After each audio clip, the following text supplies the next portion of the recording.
even for young girls here, it's having a role model is not enough.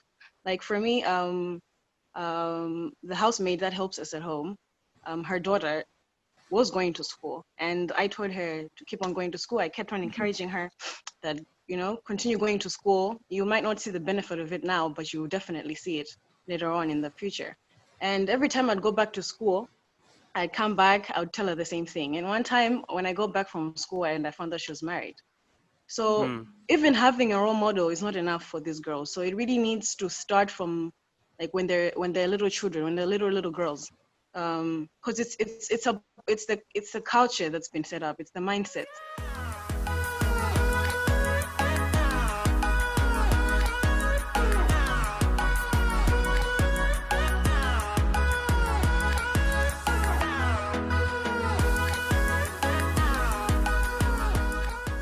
Hi, everyone, and welcome to the Greg Liar podcast. Today, I'm really excited to have Annabelle and Lu with us. They are brand new DonorSee partners, and Annabelle is someone I've known for a long time. Lu is someone I'm excited to get to meet. So I would love to have you guys introduce yourself.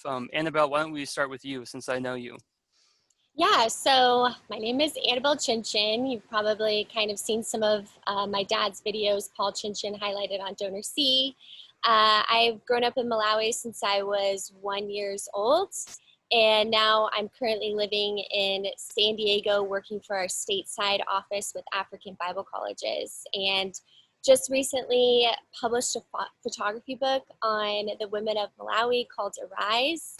And this is what really connected Lu and I and really sparked the beginning of our relationship and working together on DonorSee. That's awesome. It's great to have you here, Annabelle. Lu, tell us about yourself.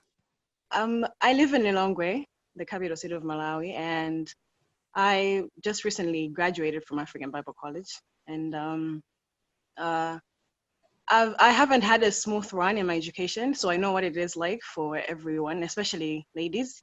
Mm-hmm. So I was always interested in these things. I'm generally just interested in helping those people who are just vulnerable and who, need help, whether you're a girl, whether you're a boy, whether you're an elderly person. So when I met Annabelle doing this photography book, and I'm also interested in photography, I was very interested. So I asked if I could join her through her trips where she was giving away her Arise photograph books. So we went to a school, and then, yeah, that's pretty much how we connected through the time that she was here in Malawi. So I want to get into the book and into the work that you're doing, but before we do that, I think people would be very interested to hear about both of your upbringings, because in both cases, it's pretty unique Mm-hmm. to our audience. So Lu, why don't we start with you? Can you tell us about your life Mm-hmm. growing up in Malawi and what led you to eventually attend African Bible colleges? I grew up in a middle class family, I could put it. So I actually stay somewhere close to the airport, the Kamuzu International Airport. So for my primary school, I went to a school there. And then my dad later on sent me to a better private school called Bambino Private Schools.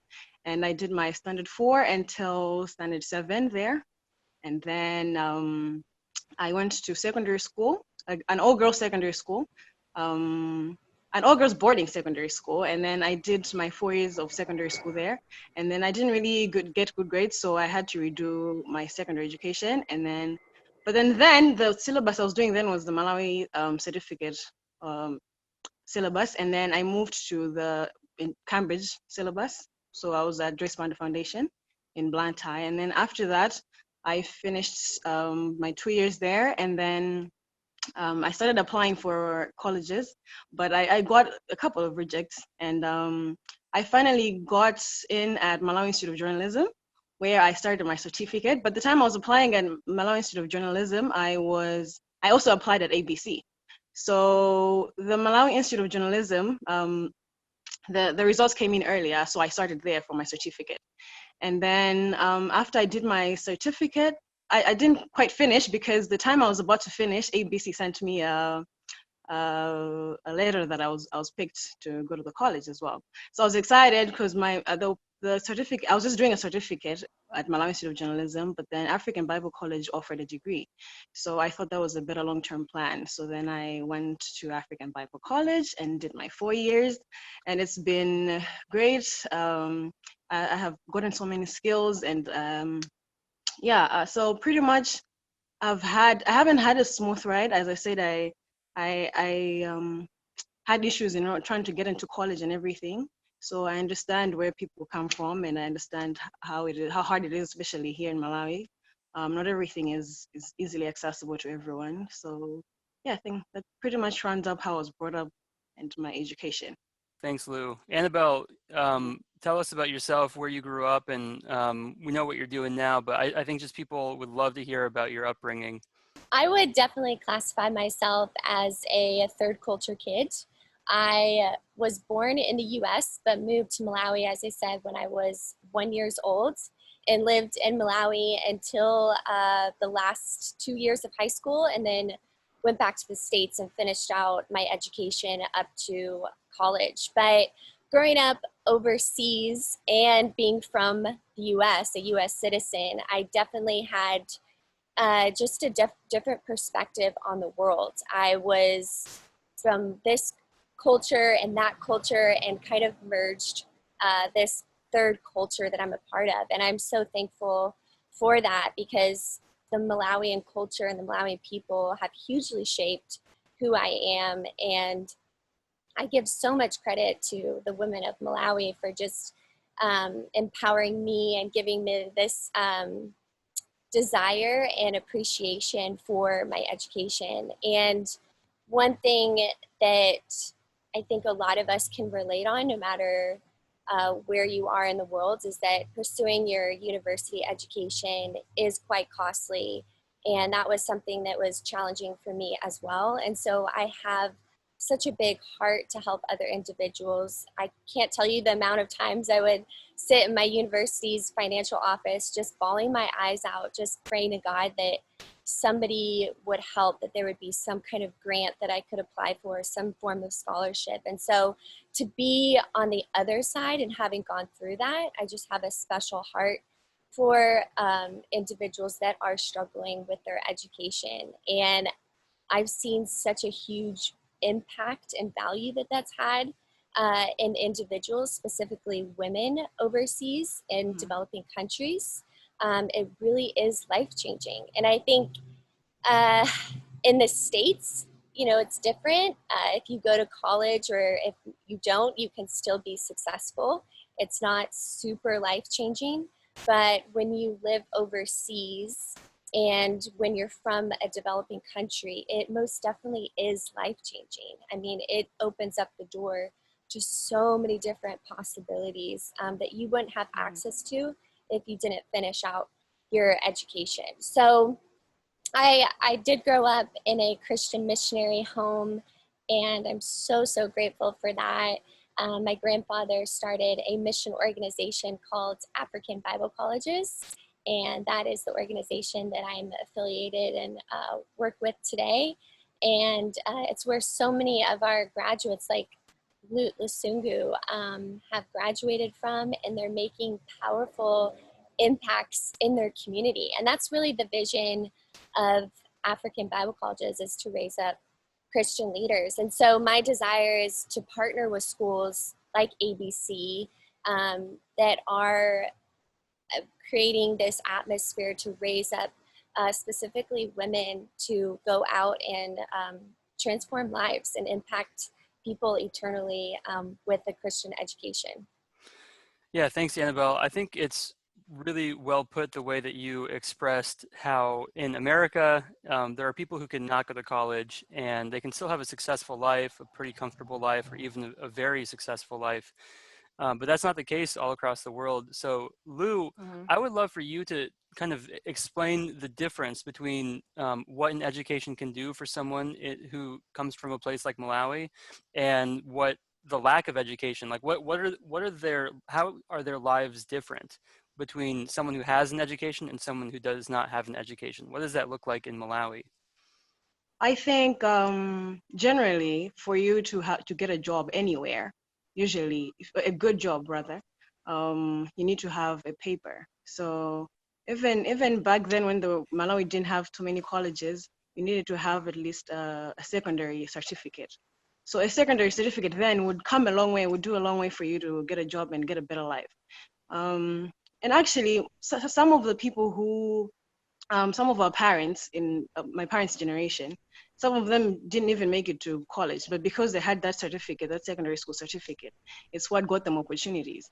Because even when you have investors or people from outside coming into the country and wanting to partner up with people, they at least want somebody who, has something to show that, they acquired some skill or they acquired some sort of an education for them to trust them and stuff like that.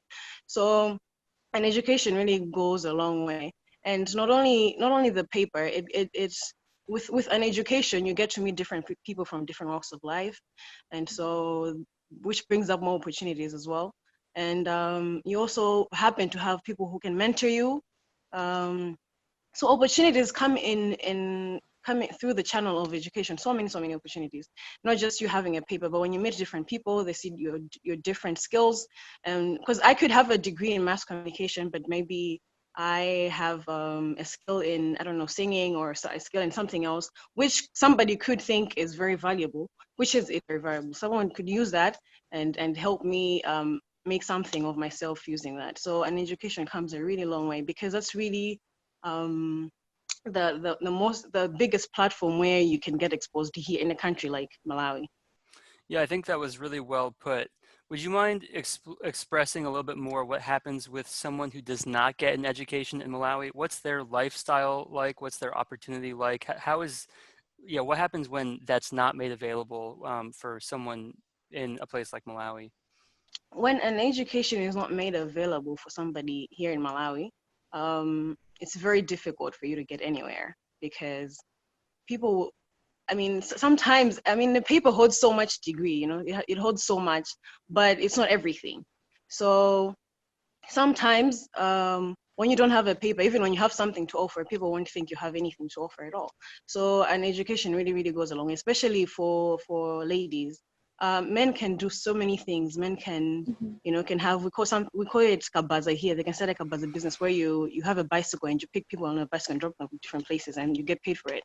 So there's different things that men would get into and still make money, while women or ladies have, don't have as many opportunities.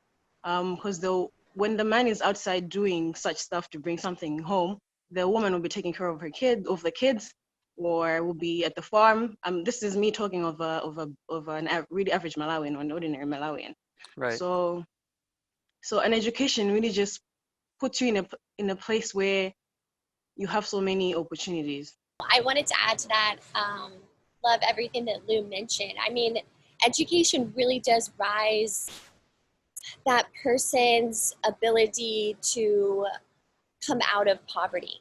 And individuals that aren't educated, there's two women specifically in my photography book who I interviewed and took pictures of. One was Chief Kachindamoto, and one was Tia Nzakulani, who you have a personal relationship, Brett, with Girls Trying Academy. But both of these women are huge advocates for young girls not being married off as young as 14 years old. 14 years old, that's so young, like just little girls being married to these older men, and that's the lifestyle that they're forced into, is that they're then a woman that takes care of the home, that has children, and they're always seen as lower in their husband's eyes because they don't have an education, versus a woman that is educated and her husband is educated. There's this mutual respect and value. And so much of that comes from attaining your degree in college, but all the way through secondary school. So it's really devastating, the amount of young girls that do get married off. Like, it's so hard to get the families to understand the value of education, because long term, this will make an impact not only on their daughter, but on their entire family, what she can provide for them, how she can uplift them out of this rural setting. She has the opportunity to do that. So it's really difficult to motivate parents when there's just been this ongoing culture of marrying off their daughters so that they can then care for the other children in their house. So to put forth all this time and effort into their education, they see like, oh, this is useless. And then if they don't pass the MSc, is that right, Lou? Yeah, MSCE. Yeah, MSCE, which is the secondary exam to go into university, then these families get hugely discouraged. They're like, oh, we put in all this time and effort, and look, she can't even go to school. So one of the ladies in my book, she works for World Bank, and she says in her interview that I did with her, it's really survival of the fittest in Malawi. If you don't have the finances, if you're not able to pass that exam, then your life is stagnant. You'll continue to live in poverty, and you'll just be stuck in this cycle. And World Bank actually did a study, and I thought, oh my gosh, this is amazing. This is exactly like what I'm advocating for. But World Bank concluded that it's education that is going to rise a country out of poverty. You need to go into these rural areas and educate people on simple things like deforestation. That's huge in Malawi right now.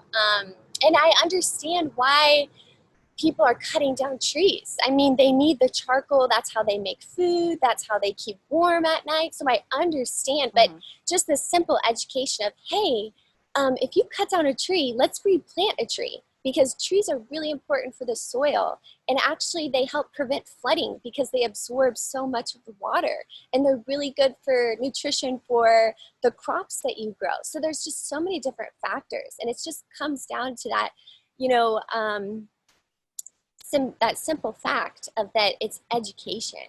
It's educating individuals on a wide range of valuable, you know, life skills, and also just motivating them to, you know, press into a greater understanding so that they can really, you know, impact their country and rise it out of this level of poverty. Yeah, so one of the things that you both have talked about and you both focus on, and I think something that people don't quite appreciate is, like, we have this big discussion about gender equality in America, but I think what people might not appreciate as much, because they just haven't been over there and they haven't seen it, is the gender disparity in a place like Malawi, and how important it is for education for women especially. And you briefly touched on it by talking about the way that their husband might view them, but would you mind explaining more? Both of you, I'd love to hear from you about how female education in particular is so important in a place like Malawi. It's really, it's devastating. For a woman who is always at home and doing all these things for her family, there is no way she'll find time to actually go to school. Knowing how everything is, the ladies that have dropped out of school will probably never go back to school, most of them. And even if they go back to school, they won't be looked upon by society the same way that the men or the boys that impregnated them will be looked at. So the boys will still have a chance to get an education. The boys will still have a chance to opportunities or a chance at life. So sometimes even for young girls here, it's having a role model is not enough. Like for me, the housemaid that helps us at home, her daughter was going to school, and I told her to keep on going to school. I kept on encouraging her that, you know, continue going to school. You might not see the benefit of it now, but you will definitely see it later on in the future. And every time I'd go back to school, I'd come back, I would tell her the same thing. And one time when I go back from school and I found out she was married. So even having a role model is not enough for these girls. So it really needs to start from like when they're little children, when they're little girls. Because it's the culture that's been set up, it's the mindset. So even when they're exposed to things, when I would tell her things, my little tiniest of achievements, maybe so that she gets inspired. But even though I told her those little things, like just how, you know, school has gotten me to do this, school has gotten me to do that, having a role model is not enough. So it's really in the mindset and how the culture has in society has made women think of themselves. I asked her why she got married, and she said it's because her friends were laughing at her that out of the group, she was the only one who wasn't married. So at least if there was a valid reason, like, oh, I got married because the man has money, and then I can support my family through that. It's not valid, but it's valid to them, right? So at least if there was a better excuse, but the excuse was that my friends were laughing at me, which Mm-hmm. for me is just it's wow. It's something that people really struggle with. It's a huge deal, and which needs to be dealt with from the root. Yeah, so thank you for sharing that. So it's clear, and I saw this with my own eyes when I was over there. It's clear that it's a big problem, but thankfully there are people in the world like yourselves who are actively working to do something about it. So I would love for you both to talk about how you met and how you decided to, and what you are doing to address the disparity between the education disparity between men and women in Malawi. Yeah, so Lou and I's relationship began during freshman orientation at African Bible College. She came in with the freshman class, and it was my friend Moses and I were facilitating this freshman orientation. And then just this past year, I believe Lou approached my dad, Paul Chinchin, after chapel and just explained, hey, I have seen kind of what Annabelle's doing with photography. I want to really step in more to that gift and have more opportunities to grow in that area. And so my dad contacted me when he got back to the States and said, hey, you need to invite Lu to come alongside what you're doing with these women in Malawi. She would be great for that. And so I contacted Lu, and we kind of formed this video crew this past February, and it was me and my friend Emily from the States, and then Mervin, our friend, who's part of our team as well on our DonorC profile. And we've created such a special bond. We've really worked well together. We have this mutual understanding and passion for uplifting women, and we want to do something about it. And as we were going around, the purpose of me being back in February was to distribute copies to each one of these women who were featured in my photography book. I wanted to personally deliver the book to them and to have them sign my copy, just because I felt so honored for them to be a part of it. But it was just so encouraging and inspiring being able to do that. But Lou was a part of that process with me. And when I got back to the States, I really wanted to continue to have Lou be a part of this. And I was trying to think of, okay, should I just wait until I go back to Malawi and then we can work together? And then this worldwide pandemic happened. And I just felt like, I don't want to wait to help women in Malawi. This is when Lou stepped in, and she's been amazing at interviewing these ladies. And her and Mervin are just so excited, just me and sharing like, hey, we got a few of the videos funded. There's just a equal excitement, and there's almost this like hunger to interview more women and to put forth the need so that individuals on DonorC can help these ladies attain their education at schools in Malawi. Yeah, and also I think it's through these interviews as well. When I did 2 interviews with 2 ladies, that I saw them that it was then when they had their realization of what I mean, I know that they know that an education is important, but it was in that moment when they realized how important it is and how much they really need it from how they express themselves, because one of them was like just trying to figure out how to express herself, how to put what an education it means to her in words, and she really took time to figure that out. And I just saw her reflecting on why education is important to her. She was talking about how she's the first in her family to get to college and all that stuff. So it's inspiring. Yeah, it's really cool to see the work that you're doing. And I love the attitude of, yeah, the world's crazy right now. There's a lot that's shut down and there's a lot of barriers up in different places, but that doesn't matter. We have like incredible technology at our fingertips that is allowing us to address this situation. So I'm thankful to hear about all that. Before we go, I definitely want to have Annabelle talk more about her book, Arise.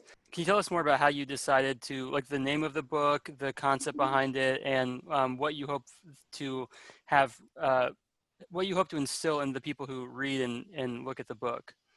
Yeah, absolutely. So the title Arise was given to me by God when I was reading this passage in Numbers 23 that says, there's a verse that says, these people rise up like a lioness, like a majestic lion they stand.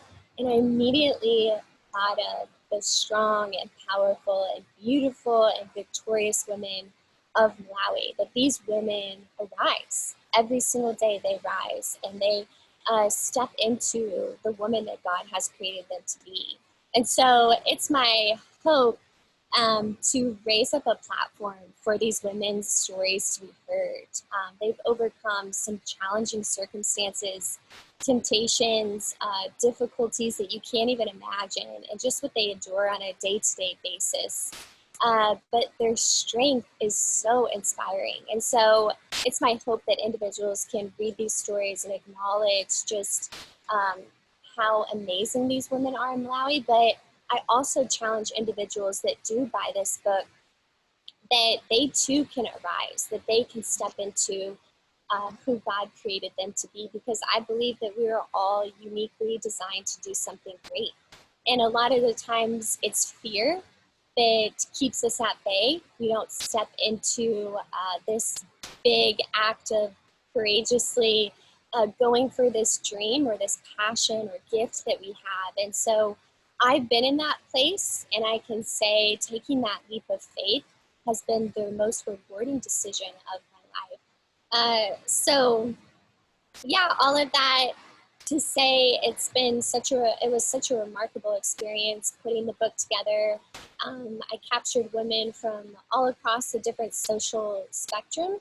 So there are business women, there are women in the medical fields, there are women that live in different regions of Malawi, Satimwa, where this beautiful tea estate resides, and the area Cholo is known for growing tea in Malawi. So I think there can kind of be a misperception sometimes. And I have a huge heart for advocating for this, but when we think of Africa in general, we kind of identify it one as a country in itself instead of a continent, but we also have this bias almost towards Africa that everyone lives in poverty, that it's really dirty, but it doesn't identify the whole of Malawi. There's places like Lake Malawi and Cholo area where they grow tea, and we have the tallest mountain in Malawi, Mount Mulanje.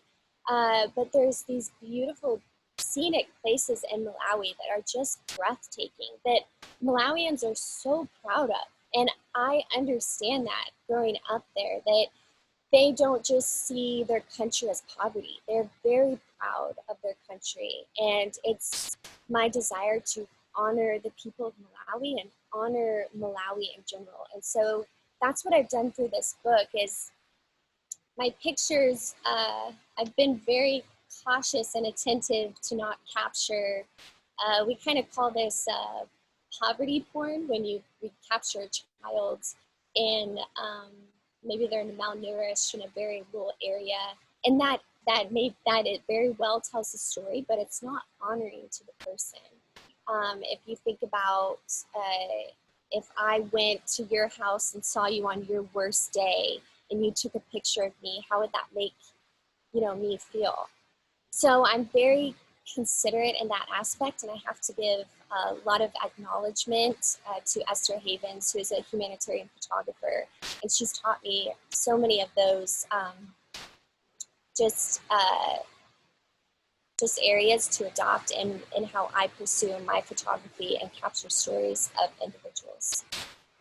Yeah, your book does a really good job of portraying the woman with dignity. And even the woman on the cover of the book, and the name of the book, Arise, it's just a very empowering book that you've created, and the photography is obviously very beautiful. Thank you. So we're big fans of it at DonorC. Thank you, appreciate it. So before we head off, would you mind just sharing where people can get your book and how people can find you on DonorC? Yes, so you can find me on DonorC, donorc.com/arise. And on my profile, I have a link that explains more about who I am and how to order my book. 50% of the proceeds do go towards an educational fund to help make a way for young girls to pursue their education. Yes, so please check it out. I would love for you guys to be a part of that. That's awesome. So everyone go follow Annabelle, donorc.com/arise. And Annabelle and Lu, it's been great to have you. Thank you. Yeah, thank you so much. for We're having me. very honored to be a part of this. Yeah.